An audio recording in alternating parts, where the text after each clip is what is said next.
श्री स्वामी समर्थ. तुम्हा सगळ्यांचे आपल्या स्वामी सूत्र चॅनलवर मनापासून स्वागत. स्वामी भक्त हो, आज पुन्हा एकदा तुमच्यासाठी नवीन व्हिडिओ घेऊन आलेली आहे.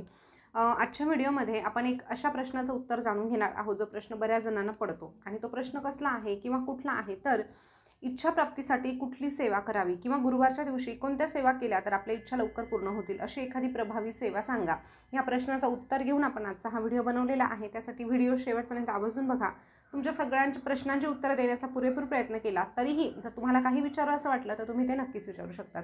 तर हे बघा, आता आपल्या इच्छापूर्ती म्हटलं ना तर आपली इच्छापूर्ती कधीच होत नाही. खरंच ही म्हणजे हे वाक्य आहे ना ते खरं आहे, अगदी माझ्यापासून तुमच्यापर्यंत. आता आपली एखादी इच्छा आज पूर्ण झाली ना, दुसऱ्या दिवशी त्या इच्छेचं नाविन्य संपून जातं आणि परत नवीन इच्छा निर्माण होत असते.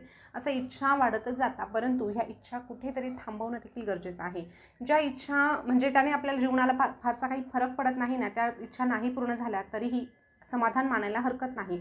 असं म्हणायला चुकीचं ठरणार नाही, कारण इच्छेला अंतच नाही. आपण जोपर्यंत इच्छा करत राहणार आहोत तोपर्यंत आपल्या अपेक्षा वाढत जाणार आहे आणि ह्या जर अपेक्षा कधी संपणारच नसतील तर आपण आनंदात आणि सुखात कधी राहूच शकत नाही. त्यामुळे कुठेतरी त्या गोष्टींना पूर्ण विराम देणं देखील गरजेचं असतं. हे सगळ्यात पहिले समजून घ्या. आता या व्यतिरिक्त अशा काही इच्छा असतात ज्यासाठी खरंच आपण खूप प्रयत्न करतो. उदाहरणार्थ घर घेणं हे प्रत्येकाचं स्वप्न असतं. किंवा एखादा विद्यार्थी आहे तो खूप अभ्यास करतो आणि त्याला एखादं काहीतरी अचीव करायचं आहे आणि ते जर त्याचं स्वप्न असेल तर ते चुकीचं ठरणार नाही, कारण त्यासाठी तो प्रयत्न करत आहे. तर नक्कीच अशी काही स्वप्न असतात किंवा अशा काही इच्छा असतात त्या पूर्ण होण्यासाठी आपण रात्रंदिवस झटत असतो, पण त्या पूर्ण होत नाही. मग आपल्याला असं वाटतं की अशी एखादी प्रभावी सेवा कळायला पाहिजे ना, की त्या सेवेने आपली इच्छा पूर्ण झाली पाहिजे. तर याच्यासाठी सेवा आहे का? तर हो, अर्थात या प्रश्नाचं उत्तर देखील आहे. सेवेने आपल्या इच्छा 100% पूर्ण होतात. आता याचं उत्तर तुम्हाला मिळालं असेल तर नेमकं कुठली सेवा करावी आता हे सांगते. तर हे बघा, आता आपण रोज नित्यसेवा करायला हवी. स्वामींच्या जसं की 11 माळा जप, क्रमशः स्वामीचरित्र सारामृतचे 3 अध्याय, घरामध्ये श्री सुक्तम, पुरुष सुक्तमचं रोजच्या रोज वाचन पाठन झालं पाहिजे. या व्यतिरिक्त अजून संकल्पयुक्त आपण सेवा करायला हवी. आता नित्यसेवा ही वेगळी येते आणि संकल्पयुक्त सेवा ही वेगळी असते. नित्यसेवा आपण आपल्या समाधानासाठी करायची असते आणि संकल्पयुक्त सेवा आपल्या इच्छापूर्तीसाठी करायची असते. आता एखादी इच्छा आहे तर त्या इच्छेचा संकल्प घ्यायचा, त्या सेवेचा संकल्प घ्यायचा आणि मग त्या ठराविक कालावधीसाठी आपल्याला ती सेवा करायची असते. त्याने आपली इच्छा नक्कीच पूर्ण होते. पण आता त्या संकल्पयुक्त सेवा कुठल्या आहे तर संकल्पयुक्त सेवा भरपूर आहे. आता मी थोडक्यात तुम्हाला काही नावं सांगते. कदाचित काही सेवा मलाही ठाऊक नसतील, परंतु ज्या ठाऊक आहे, ज्याचा अनुभव आलेला आहे त्या सेवा मी तुम्हाला सांगते. जसं की सगळ्यात प्रभावी सेवा आहे 11 गुरुवार, त्यानंतर 9 गुरुवार असतात. यानंतर लक्ष्मी मातेची श्री सुक्तमची सेवा असते 40 दिवसांची. या व्यतिरिक्त गुरुचरित्र, नवनाथ भक्तिसार ही सगळ्या ज्या काही सेवा आहे त्या प्रभावीच आहे. पण तुमची इच्छा कशाने पूर्ण होईल हा मेन तुमचा प्रश्न असतो. तर याचं स्पष्ट उत्तर सांगायचं झालं ना तर हे बघा, तुम्ही जी सेवा करत आहात ती सेवा जर तुम्ही मनोभावे केली, अगदी विश्वासाने केली आणि त्यासोबतच त्या इच्छापूर्तीसाठी तुमचे जे प्रयत्न आहेत ते देखील तुम्ही प्रामाणिकपणे केले तर तुम्हाला लिहून देते, तुमची इच्छा अपूर्ण राहूच शकत नाही. पण बऱ्याच जणांचं, अगदी सगळ्यांचं होतं असं नाही, पण बऱ्याच जणांचं होतं काय माहिती आहे का, एखादी सेवा ते हाती घेतात आणि दुसऱ्या-तिसऱ्या दिवशी एखादा व्हिडिओ बघतात. आता आपल्या चॅनलवर भरपूर सेवांचे व्हिडिओ येतात, भरपूर सेवा आपण सांगत असतो. पण मग म्हणून आपण लगेच उठसूट आज ही सेवा, उद्या ही सेवा, परवा ती सेवा असा बदल करायचा का? तर नाही. सेवा आपण कशासाठी सांगतो किंवा आपल्या चॅनलवरचं सोडा, तुम्ही कुठे केंद्रात गेलात किंवा कुठे अन्य ठिकाणी तुम्हाला भरपूर सेवा बघायला मिळतात.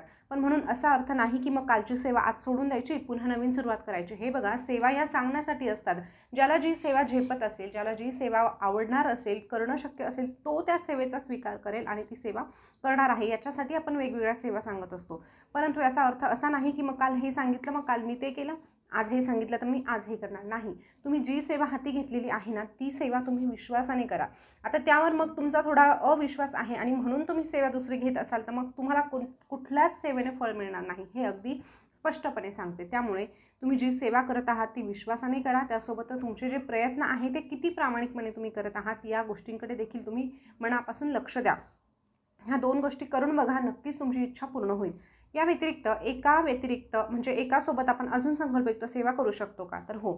तुम्हाला जर वाटत आहे ना की तुमची समजा 11 गुरुवारची सेवा चालू आहे, आता मग तुम्हाला गणपतीचीही सेवा करायची आहे, तर मग दोन्ही एकत्र करू शकतात का? तर हो. असं बंधन नाही की तुम्ही एका वेळेस एकच सेवा करा. फक्त सांगण्याचा उद्देश काय आहे, जर तुम्ही 11 गुरुवार करत आहात ना, तर तुम्हाला त्या सेवेवर विश्वासच आहे 100% 11 गुरुवारने माझ्या इच्छा पूर्ण होणार, मला जे हवं आहे ते स्वामी देणार म्हणजे देणारच, हा विश्वास तुमचा आहे. परंतु गणपतीचीही सेवा करण्याची जर तुमची इच्छा असेल तर तुम्ही ती देखील करू शकतात. फक्त पण असं करू नका की मग 11 गुरुवारने होतं की नाही, मग चला ऑप्शन म्हणून आपण अजून एखादी सेवा करू, याने होतं की नाही, मग चला तिसरं अजून असं करू. असं जर तुम्ही चलबिचल करत असाल ना किंवा अविश्वास जर तुम्ही दाखवत असाल ना, तर कुठलीच सेवा तुमच्यासाठी काम करणार नाही. हे सगळ्यात महत्त्वाचं आहे. होतं काय सांगू का, जेव्हा तुम्ही एखादी सेवा करायला घेतात ना, तेव्हा तुमच्या मनामध्ये कुठल्या लहरी निर्माण होत आहे त्या ब्रह्मांडापर्यंत पोहोचवल्या जातात.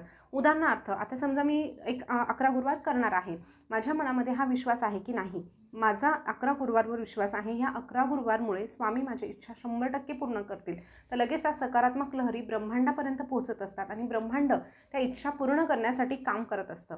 त्यामुळे आपण ब्रह्मांडाकडे काय पाठवतो किंवा आपण सेवा करताना आपला कोणता सकारात्मक भाव पाठवतो की नकारात्मक भाव पाठवतो, किंवा आपल्या मनामध्ये नुसतीच चलबिचल चालू आहे, असं जर होत असेल तर कुठलीच सेवा तुम्हाला फळ देणार नाही. त्यामुळे तुम्हाला जी सेवा करायची असेल ती करा, परंतु मनोभावे करा, विश्वासाने करा, एवढंच या ठिकाणी सांगू इच्छिते. असं नाही की मग तुम्ही ही सेवा केली आणि मग तुम्हाला फळच मिळणार नाही. तुम्ही कुठलीही सेवा केली तुम्हाला त्याचं फळ मिळणार. ठीक आहे, आज मिळालं नाही ना, तरीही ती सेवा तुमच्या खात्यावर जमा झालेली आहे, त्याचं बेनिफिट तुम्हाला कधी ना कधी मिळणारच आहे. फक्त विश्वासाने करा, एवढंच पुन्हा पुन्हा ते सांगते. आता या व्यतिरिक्त अजून एक दुसरा प्रश्न असा की आता समजा तुम्ही भरपूर सेवा करून झाला, परंतु तरीही तुम्हाला म्हणावं तसं त्यामध्ये यशच मिळत नाही. तर हे बघा, तुमची जी पत्रिका असते ना, आता तुम्ही बरेच जण ह्या गोष्टींना अविश्वास मानतात, पण आपली जी कुंडली असते, आपली जी पत्रिका असते ना, ती बघणं देखील गरजेचं असतं. बघा, कधी कधी काय होतं ना, आपला जेव्हा जन्म होतो तेव्हा अनेक ग्रह ताऱ्यांचा त्याच्यावर परिणाम होत असतो. काहींचा शुभ होतो, काहींचा अशुभ होतो.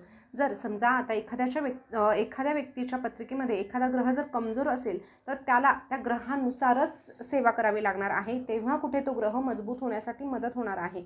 आणि नक्की जर तुम्ही पत्रिका बघितलेली नसेल आणि जर तुमच्या आयुष्यामध्ये सतत चढउतार येत असतील तर तुम्ही अवश्य एकदा पत्रिका बघा, त्यानुसार तुम्ही सेवा घ्या आणि त्यानुसार कामाला लागा. नक्कीच तुमच्या इच्छा अपूर्ण राहणार नाही. त्यासोबतच तुमचे जे काही अडथळे निर्माण होत आहे ते देखील दूर होण्यासाठी स्वामी महाराज स्वतः मदत करणार आहे. आणि यानंतरची सगळ्यात तिसरी महत्त्वाची गोष्ट म्हणजे जे काही सेवा करत आहात त्यासोबतच आपण दैनंदिन जीवनामध्ये आपलं कार्य कसं करत आहोत, आपले कर्म कसे करत आहोत, याला देखील महत्त्व आहे.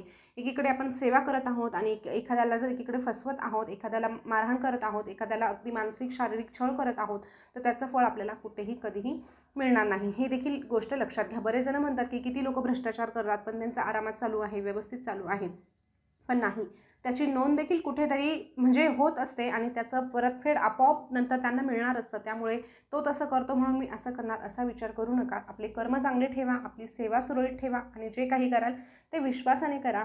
नक्कीच तुम्ही जी सेवा करणार आहात त्या सेवेचं फळ तुम्हाला 100% मिळणार आहे. तर स्वामी भक्त हो, गुरुवारनिमित्त हा छोटासा व्हिडिओ बनवला होता. उद्या गुरुवार आहे आणि गुरुवारच्या अगोदर भरपूर प्रश्न विचारलेले असतात, त्यामुळे आजच हा व्हिडिओ बनवला. व्हिडिओ कसा वाटला हे कमेंटमध्ये नक्की सांगा. बोलता बोलता काही चुकलं असेल, कोणाच्या भावना दुखावल्या गेल्या असतील तर खरंच मला क्षमा करा. पुन्हा भेटूया नवीन व्हिडिओसोबत नवीन माहिती घेऊन. तोपर्यंत बोलत राहा. श्री स्वामी समर्थ, जय जय स्वामी समर्थ. श्री स्वामी समर्थ, जय जय स्वामी समर्थ. धन्यवाद.